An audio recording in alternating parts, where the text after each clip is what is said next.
Welcome to the Defense and Aerospace Report. I'm Vago Muradian here in Huntsville, Alabama for the Association of the United States Army's annual Global Force Symposium, the #1 winter meeting of U.S. Army leaders from around the world, as well as industry thought leaders, analysts, and reporters here in Alabama, where our coverage is sponsored by L3 Technologies and Leonardo DRS. And we're here on one of the many exhibit halls here to talk, over here at Lockheed Martin, to talk to Campbell, who's the Vice President for Precision Fires and Combat Maneuver Systems.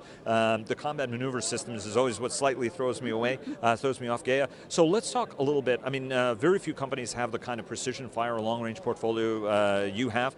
Your history of the company goes back to when you were 18 years old on the ATACMS program. Obviously, that was a precision long-range fire system, but then MLRS and then GMLRS, and you guys have HIMARS. Talk to us about the whole portfolio because, you know, it's such a dynamic time. The Army requirements are rising, production is rising. Talk to us about some of your key programs and where you are on them. Yeah, so definitely you did a great job about talking about the legacy that we have in this system. I mean, the MLRS family of munitions we've been doing for 40 years with really high reliability, high precision, you know, on target every time. And so where we are today, you know, so we have the guided MLRS rocket, that's in production today, and it's so highly used around the world and so highly relied on by the Army that really our production rates have continued to go up and up recently. We're really ramping to around 10,000 a year, so we're really excited about that. We have customers coming in like Poland, like Romania. We also have our Army TACMS. Army TACMS is back in production. We have FMS partners coming in on that. As you may know, GMLRS is a range around 75 kilometers. You've got Army TACMS, which is a range around 300 kilometers. So both of those are in production with rates going back up. We're in production on HIMARS as well, which is our lighter launcher, C-130 transportable. Romania and Poland aboard on that? Romania and Poland as well, and on HIMARS.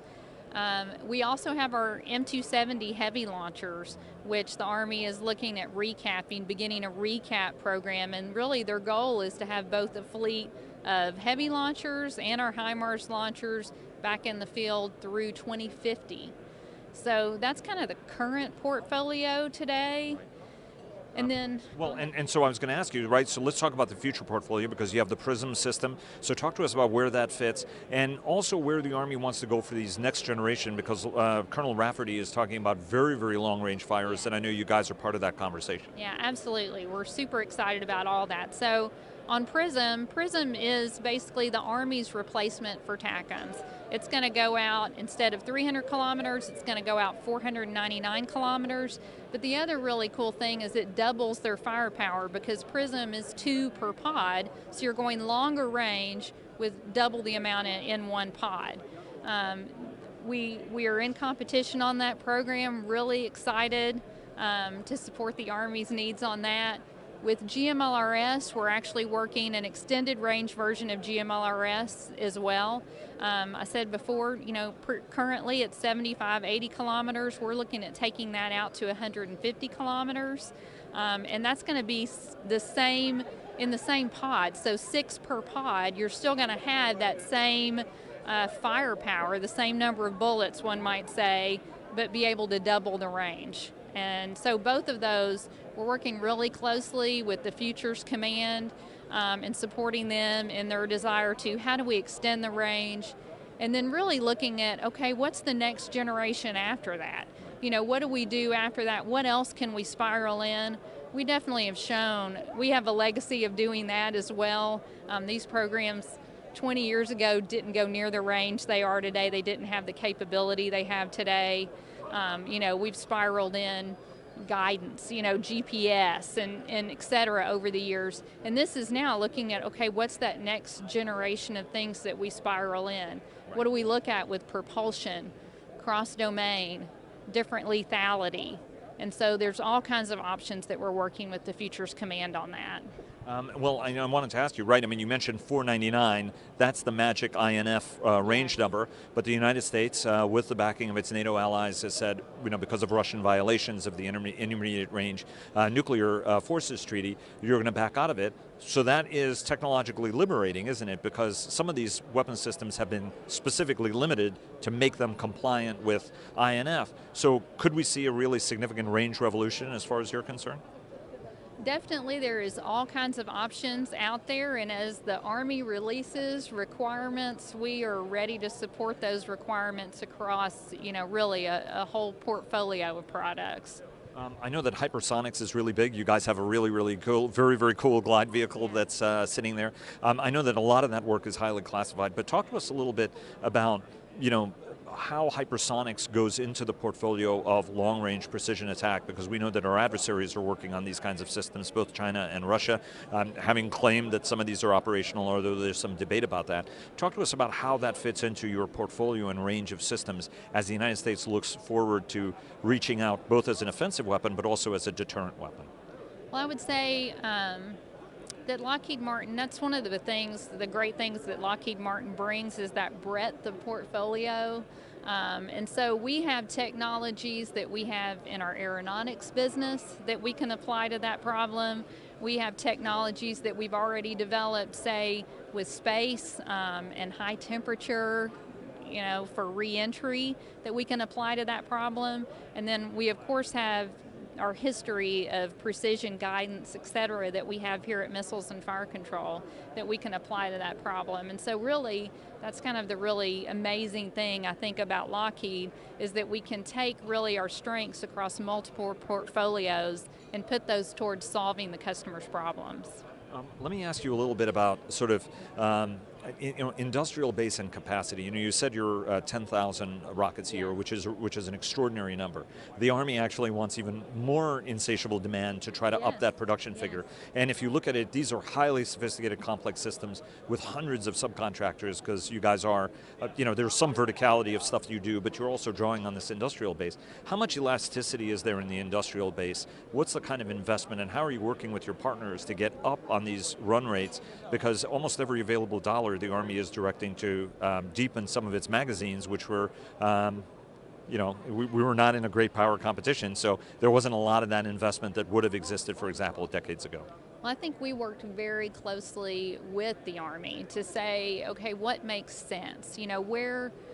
What's the right level of investment? Where would that where's the knee in the curve where, okay, now I would need to have to go do very large investment, very large things in the industry that maybe don't make sense in the long run. So we worked really closely with the Army to say, okay, here's where we could get quickly, here's where we could get with what we would consider to be a good amount of investment, a reasonable amount of investment, and if you want to go over this, well, then that starts to extend the timeline as to when you can get there, or it starts to really greatly increase that dollar investment, so that it may not make sense for the military to do that. And how much, when it comes to some of these systems, when they sit on shelves, it has a shelf life, but then it requires some rework on your guys' part. How does that part of the equation works? How much of that work does the Army do? How much of the work do you guys do in terms of keeping that inventory fresh? Because I know that there are still some much older rounds that are still in the inventory that will be in the inventory for a while longer. Well, we work very closely with the Army on that. All that's really defined at the time that you put your requirements together for these systems. What we've seen is most of these systems are really greatly outperforming, though, the original age requirement that they had in the system. And we go out along with the Army and test some of these older rounds to see, okay, still performing even though this is way past. And what we've seen on TACMs is TACMs has been so highly reliable that a lot of the commanders out in the field don't want it. They're not willing to give them up to have them be, any sort of service life extension, because they believe the systems are great as is. It's because of that extraordinary software programming you did when you joined the company. Yes, back in the day, many years ago. By the way, does the older nature of the software in some of these systems actually make them more secure in a lot of ways? Seeing as the people who know how to program them actually were, some decades ago. I mean, it very sophisticated weapons, but some of the programming and software on them is, an older generation that was driven by, reliability, nuclear hardening, and a whole bunch of other requirements. I would say, though, that all these systems have been greatly modernized. So while they retain a lot of the great engineering that we put into them in the very beginning, that we built in from the beginning, they've also all been modernized. Sadly, the software that I wrote 18 years ago, not in the system today. Oh, you mean it's not Jovial anymore, or C++ or anything like that? No, sadly not. Oh, wow, that's really disappointing. I should have known better, but I was trying to be slightly cute with that question. So let me ask you one last question, right? Okay. The focus here is Futures Command. We've heard from General Murray, the 6 cross-functional teams. One of them is long-range precision fires.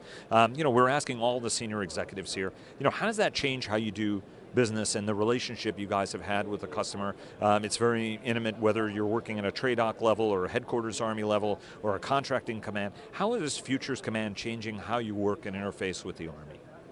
We're really excited about the Futures Command. I think that Lockheed Martin really embraces and understands the government's need when they need to accelerate, when they have priority programs and they're really trying to make sure, hey, I've got needs out in the field today that I want to get there as quickly as possible.